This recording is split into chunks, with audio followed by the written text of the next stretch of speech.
오늘 말씀의 제목은 성경 속의 남자와 여자의 역할이라는 제목입니다. 성경 속의 남자와 여자의 역할.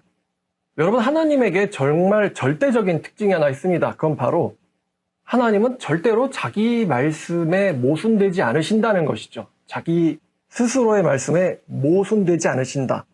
여러분, 히브리서 6장을 보겠습니다. 히브리서 6장 17, 18절입니다.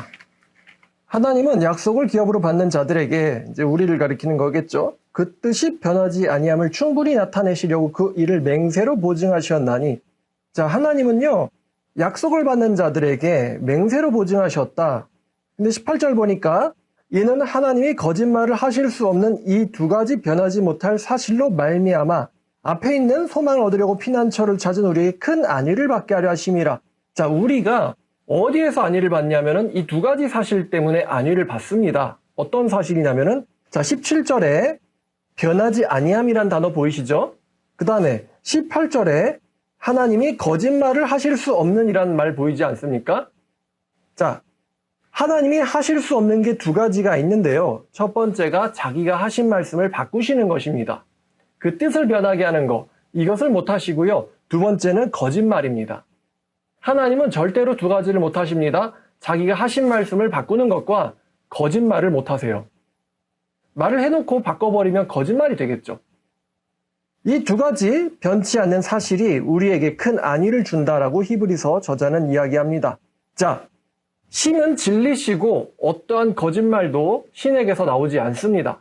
다시 한번 말씀드릴게요. 신은 진리시고 어떠한 거짓말도 신에게서 나오지 않습니다. 하나님은 자기가 하신 말씀을 바꾸는 것이나 아니면 거짓말을 하시는 게 불가능합니다. 그것은 이제 아무리 시간이 오래된다 할지라도 마찬가지죠. 하나님께서 하신 말씀은 절대로 하나님께서 취소하지 않으시고 바꾸지 않으십니다. 자, 그래서 하나님은 절대로 자기 말씀에는 스스로 모순되지 않으신다라는 것을 여러분들이 꼭 알아두셔야 됩니다. 자, 고린도전서 14장을 가보면서 한번 제가 말씀을 이어가도록 해보겠습니다. 여러분, 여자 목사가 있을까요, 없을까요? 자, 한 가지 전제가 있었죠. 하나님은 절대로 자기 말씀에 스스로 모순되지 않는다고. 절대 없습니다. 그러면 하나님께서 하나가 되게 하신 축복받은 통혼 결혼이 있을까요? 하나님께서 통혼 결혼을 축복하실까요? 절대로 없습니다. 만약에 여자더러 목사가 되라는 사명을 하나님이 주실까요? 어떤 여자가 내가 하나님에게 목사가 되라는 사명을 받았다. 그런 일이 과연 있냐 이것입니다. 고린도전서 14장 33절부터 37까지 보시면, 자, 33 하반절부터 보겠습니다. 모든 성도가 교회에서 함과 같이 여자는 교회에서 잠잠하라. 그들에게는 말하는 것을 허락함이 없나니 율법에 이른 것 같이 오직 복종할 것이요. 여기 율법에 이르다라는 것은 구약부터 한결같이라는 뜻이겠죠. 한 번도 하나님께서는 말을 허락하신 적이 없습니다. 오직 복종할 것이요. 만일 무엇이든 배우려거든 집에서 자기 남편에게 물을지니 여자가 교회에서 말하는 것은 부끄러운 것이라. 자, 하나님의 말씀이 너희로부터 난 것이냐 또는 너희에게만 임한 것이냐. 만일 누구든지 자기를 선지자나 혹은 신령한 자로 생각하거든 내가 너에게 편지하는 이 글이 주의 명령인 줄 알라. 자, 우리가 37절까지 읽었습니다. 교회에서 말하는 것이 부끄러운 부분이 오직 복종하라. 이게 구약부터 한결같은 하나님의 여자에 대한 가르침입니다. 자, 그러니까 여자 목사가 되라는 사명을 받았다라는 것은 사실 거짓이죠. 하나님은 절대로 자기 말씀에 스스로 모순되는 일을 하실 리가 없기 때문입니다. 만약에 하나님이요, 여자 목사라는 사명을 주셨다면은 하나님께서는 자기가 하신 말씀을 까먹고 모순되는 일을 하신 겁니다. 통혼을 해놓고도 하나님께서 축복을 하시고 하나 되게 하신 결혼이라고 한다면 하나님께서는 자기가 하신 말씀을 까먹으신 겁니다. 자, 디모데전서 2장 14절을 보겠습니다. 하나님이 여자에게 사명을 주시지 않는 이유가 있는데, 자, 디모데전서 2장 14절입니다. 2장 14절. 아담이 속은 것이 아니고 여자가 속아 죄에 빠졌음이라. 아담이 속은 것이 아니고 여자가 속아 죄에 빠졌음이라. 하나님께서 여자에게 사명을 주시지 않는 이유는 정에 치우쳐서 미혹당해서 하나님의 말씀에 스스로 대적하기 때문입니다. 정에 치우쳐서 미혹당해 하나님의 말씀에 스스로 대적하기 때문에 하나님께서는 여자들에게 사명을 주시지 않습니다. 그래서 사명은요, 여자가 받지 않고 남자가 받습니다. 앞에 구절 보겠습니다. 이는 아담이 먼저 지음을 받고 하와가 그 후며 13절이죠. 아담이 먼저 지음을 받았고 하와가 그 후다. 사명은 남자가 받습니다. 여러분이 아시다시피 창세기에 다스리라 라는 사명이 있는데요. 이 창조 명령이라고 하죠. 이 창조 명령은 남자가 하나님께로부터 받은 것입니다. 여자는 남자 안에서 같이 받은 것이죠. 타락 이후에 여자가 받게 된 하나님의 명령이 뭐죠? 타락 이후에 여자가 하나님에게 받게 된 명령이 뭡니까? 너는 남자 위에서 다스려질 것이다 라는 것입니다. 너는 남자 위에서 다스려질 것이다. 이게 하나님께서 타락한 여자에게 주신 명령이에요. 자, 여러분 성경에 남자 없이 여자 단독 사명자가 존재할까요? 없습니다. 그럼 드보라는요? 여러분 드보라 사사기를 읽어보면 이 드보라는 이스라엘 백성들이 가나안에 팔린 시대 사람이에요. 가나안에. 이스라엘 백성들이 하나님 앞에서 범죄하자 하나님께서 이스라엘 백성들을 가나안에다 파셨다고 합니다. 이 드보라는 가나안과 전쟁을 하는 시대 사람이거든요. 근데 이 가나안과의 전쟁을 어떻게 여자가 하죠? 남자인 발락이 전쟁을 합니다. 신약의 유명한 여자들 브리스길라와 베베라는 여자가 있죠. 이 두 사람 다 바울에게 다스림을 받았던 사람들 아닙니까? 성경에 단독으로 행동하는 여자가 하나 있는데 바로 아달랴입니다. 여러분 아달랴가 남자가 없었죠. 다스린 남자가 없었어요. 아달랴는. 굳이 있다면 이제 자기 엄마 이세벨이죠. 이 아달랴가 유다의 여왕이 돼서 뭐 했죠? 메시아 가문을 멸족시키려고 했어요. 제가 아까 말하기를 여자들은 스스로 미혹되어 하나님을 대적한다라고 말씀을 드렸는데 자기 아들을 잃었다고 메시아 가문을 멸족시키려고 하는 게 말이 됩니까? 그게 성경적인 행동일까요? 내 아들이 죽었으니 다 죽어야 한다. 라고 하면서 메시아 가문을 멸족시키려고 했잖아요. 정에 치우쳐서 하나님 말씀을 대적한다라고 제가 말씀드렸죠. 남자 없이 자 요한계시록 18장 가면서 이야기하겠습니다. 남자 없이 다스릴 수 있다는 여자가 성경에서 딱 한 명이 나오는데 바로 요한계시록 17, 18장의 음녀입니다. 자, 계시록 18장 7절 한번 볼게요. 계시록 18장 7절 그녀가 얼마나 자기를 영화롭게 하였으며 사치하였는지 그만큼 고통과 애통함으로 갚아주라. 그녀가 마음에 말하기를 나는 여왕으로 앉은 자요 과부가 아니라 결단코 애통함을 당하지 아니하리라 하니. 자, 이 여자가 이렇게 자기 스스로 말합니다. 나는 여왕이며 과부가 아니다. 나는 결단코 애통함을 당하지 아니할 것이다. 이렇게 단독으로 행동하는 여자가 성경에 하나 나오는데 바로 계시록의 음녀입니다. 애초 하나님께서 여자에게 단독으로 사명을 주실 리가 없는데 사명을 받았다고 행동하는 단독으로 움직이는 여자들, 아마 주변 사람들을 미혹하거나 인생을 망가뜨리고 그런 사람들일 것이죠. 여자가 혼자서 사명을 감당하는 일은 성경에 존재하지 않습니다. 애당초 잘 들어주세요. 애당초 사명을 감당할 만한 에너지가 여자에게는 없습니다. 사명은 남자가 받고 여자는 그것을 돕죠. 이게 창조 질서입니다. 여러분, 여자의 이름을 누가 지어주었죠? 남자가 지어주었죠. 남자 이름은 누가 지어주셨어요? 하나님이 지어주셨죠. 하나님께서 남자의 이름을 지어주셨듯이 여자 이름을 남자가 지어줍니다. 창세기 2장에 그렇게 나와 있죠. 여러분 이름을 지을 때는 애정과 정성을 담죠. 아마 아담이 여자의 이름을 지을 때도 정성과 애정을 담아서 지었을 것입니다. 자, 고린도전서 11장 가보겠습니다. 11장 3절입니다. 자, 바울 사도가 무엇이라고 말을 합니까?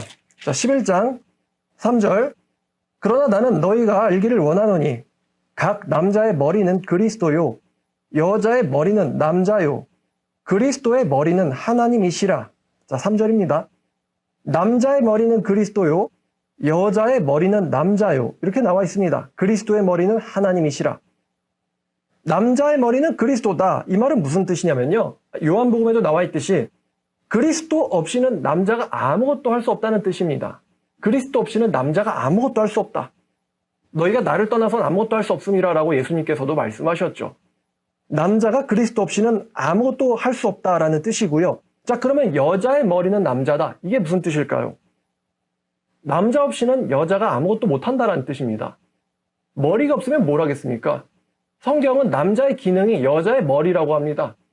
그러면 머리가 없는 존재가 뭘 할 수 있겠어요? 남자 없이는 아무것도 하지 못합니다. 우리 교회 사람들에게 해당하는 말일 텐데요. 여러분 혹시 여러분 가운데 제가 없다고 한번 상상해 보세요. 여러분 가운데 제가 아예 없다고 상상해 보세요. 설교자로서, 또 지도자로서, 또 전도의 리더로서 제가 없다고 한번 상상해 보세요. 아예 없다고. 무엇을 하실 수 있을까요? 혼자서 하실 수 있는 것 같아도 사실은 정신적으로 뒷받쳐주고 있는 존재가 있기 때문에 하실 수 있는 거거든요. 뭐든지. 아무리 아파도 집안에 가장이 존재하는 것과 가장이 존재하지 않는 것은 아주 큰 차이가 있습니다. 아무리 가장이 아파서 누워있다 할지라도요. 가장은 집안에서 정신적 지주 노릇을 합니다. 가장이 아프더라도 아픈 가장이 있는 집안과 가장조차 없는 집안은 매우 큰 차이가 있습니다. 제가 여러분들 생활의 곳곳에 있는 것 같지 않아도요. 교회 남자 지도자가 있다는 것 자체로 여러분들이 무엇이든 할 수 있는 것이죠. 만약에 제가 없다면 공동체는 와해되고 말 것입니다. 그래서 여자의 머리는 남자라고 말을 하는 것이죠. 또 9절을 보겠습니다. 9절. 고린도전서 11장 9절입니다. 남자가 여자를 위하여 지음받지 아니하고 여자가 남자를 위하여 지음을 받았다 라고 말합니다. 8절은 이렇게 얘기하죠. 남자가 여자에게서 난 것이 아니오 오히려 여자가 남자에게서 났으며 또 남자가 여자를 위하여 지음받지 아니하고 여자가 남자를 위하여 지음받은 것이니 분명히 바울은 창조 순서를 이야기하고 있는 것입니다. 자, 여자가 남자를 위하여 지음받았다. 이것은 제가 한 말이 아니고요. 성경에 기록되어 있는 말이고 바울도 인용하고 있는 말입니다. 제가 혹시 틀린 말 했나요? 자, 그 다음에 이제 마지막으로 또 한 가지가 있어요. 여러분이 만약에 사명을 받은 남자를 만났는데 가족이 걸려요. 그럼 어떻게 해야 될까요, 여러분? 좀 단호해 보이지만 잘라내야 됩니다. 여러분, 리브가가 왜 가족들을 버리고 떠났을까요? 왜 레아와 라헬이 아빠와 형제들을 떠나보냈을까요? 창세기 31장 보시죠. 창세기 31장 13절부터 16절까지입니다. 창세기 31장 13부터 16까지. 야곱은 분명히 하나님에게 받은 사명이 있습니다. 자, 31장 13절입니다. 하나님께서 야곱에게 이르시기를 나는 베델의 하나님이라 네가 거기서 기둥에 기름을 붓고 거기서 내게 서원하였으니 지금 일어나 이곳을 떠나 네 출생지로 돌아가라 라고 하셨느니라. 이게 야곱이 하는 말이죠. 자, 야곱은 사명을 받았어요. 자, 그러는데 라헬과 레아가 이렇게 말합니다. 라헬과 레아가 야곱에게 대답하여 이르되 우리가 우리 아버지 집에서, 아버지란 이제 부모랑 형제를 말하는 것이죠. 무슨 분깃이나 유산이 있으리요. 아버지가 우리를 팔고 우리의 돈을 다 먹어버렸으니 아버지가 우리를 외국인처럼 여기는 것이 아닌가. 하나님이 우리 아버지에게서 취하여 가신 재물은 우리와 우리 자식의 것이니 이제 하나님이 당신에게 이르신 일을 당신은 다 준행하라. 이렇게 레아와 라헬은요, 야곱이 받은 사명을 준행하라고 남편에게 말을 합니다. 야곱이 일어나 자식들과 아내들을 낙타들에게 태우고 밧단아람에서 가나안 땅에 있는 그의 아버지 이삭에게로 가려 할세. 밧단아람을 떠납니다. 아내들이 떠나라고 재촉을 하죠. 하나님이 주신 말씀을 이행하라. 왜 레아와 라헬이 아빠와 형제들을 떠나보냈을까요? 하나님과 가족 사이에서 자기들이 어디 서야 하는지 딱 분별이 됐기 때문 아니겠습니까? 자, 그럼 반대로 여러분, 왜 롯의 처가 자기 가족들과 똑같이 죽음을 맞았을까요? 롯의 처가. 롯이 받은 사명대로 도망을 가야 되거든요. 도망을 가야 되는데 롯의 처는 진작 자기 마음에 가족들을 청산을 하고는 남편과 한마음이 돼서 소돔을 버리고 도망갔어야 됩니다. 제가 아까 여자들이 정에 치우쳐서 하나님 말씀을 대적한다라고 말씀드렸잖아요. 근데 소돔에 남아있는 가족에게 미련이 있어가지고 뒤돌아보고 망한 거 아니겠습니까? 자, 누가복음 17장 32절 예수님이 하신 말씀 보세요. 누가복음 17장 32절입니다. 자, 누가복음 17장 32절 굉장히 짧죠. 롯의 처를 기억하라. 30절 보니까 인자가 나타나는 날 롯의 처를 기억하라. 왜 예수님이 심판날에 롯의 처를 기억하라라고 말씀하셨을까요? 정에 이끌려가지고 하나님일지 가족들일지를 분별을 못하고 가족들을 선택하다 멸망한 롯. 내 사위가 저기에 있는데, 내 부모가 저기에 있는데. 여러분 마태복음 10장 36절 볼게요. 사람의 원수가 자기 집안 식구리라.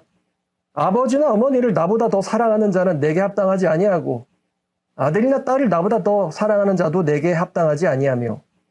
왜 예수님이 원수가 가족 중에 있다고 하셨을까요? 왜 예수님이 가족을 나보다 사랑하는 자는 내게 합당하지 않다라고 하셨을까요? 예수님에게 합당하지 않다. 이 말은 천국에 어울리지 않는다란 뜻입니다. 천국에 어울리지 않는다. 가족을 더 사랑하는 자는 천국에 어울리지 않는다. 만약에 여러분이 하나님과 가족을 두고 갈라낼 수 없다면 한마디로 말하면 그거는 믿음이 없는 겁니다. 믿음이 없는 거고, 믿음이 없는 자기 자신으로 인해서 믿음이 없는 나를 보고 저주받은 가족이 더 저주를 받게 되고 결국 다 같이 멸망당하는 신세, 그런 미래가 올 것입니다. 이게 노세처를 기억하라는 말씀의 의미죠. 자, 오늘 말씀이 성경 속의 남자와 여자의 역할이라는 제목이었습니다.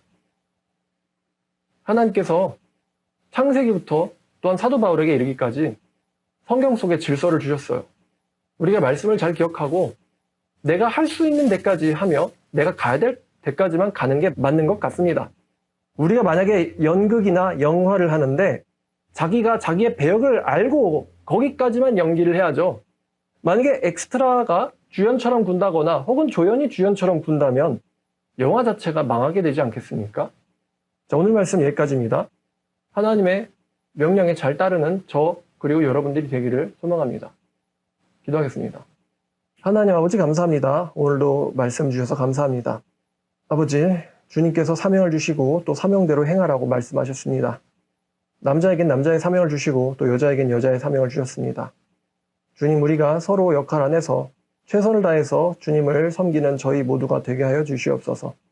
사도 바울이 또 베드로가 말한 것처럼 복종하게 하시고 또 남자들은 주님에게 복종하게 하셔서 주님 안에서 남자와 여자가 모두가 다 제역하라는 말씀 사랑교회 공동체 되게 하여 주시옵소서. 예수님의 이름으로 기도드렸습니다.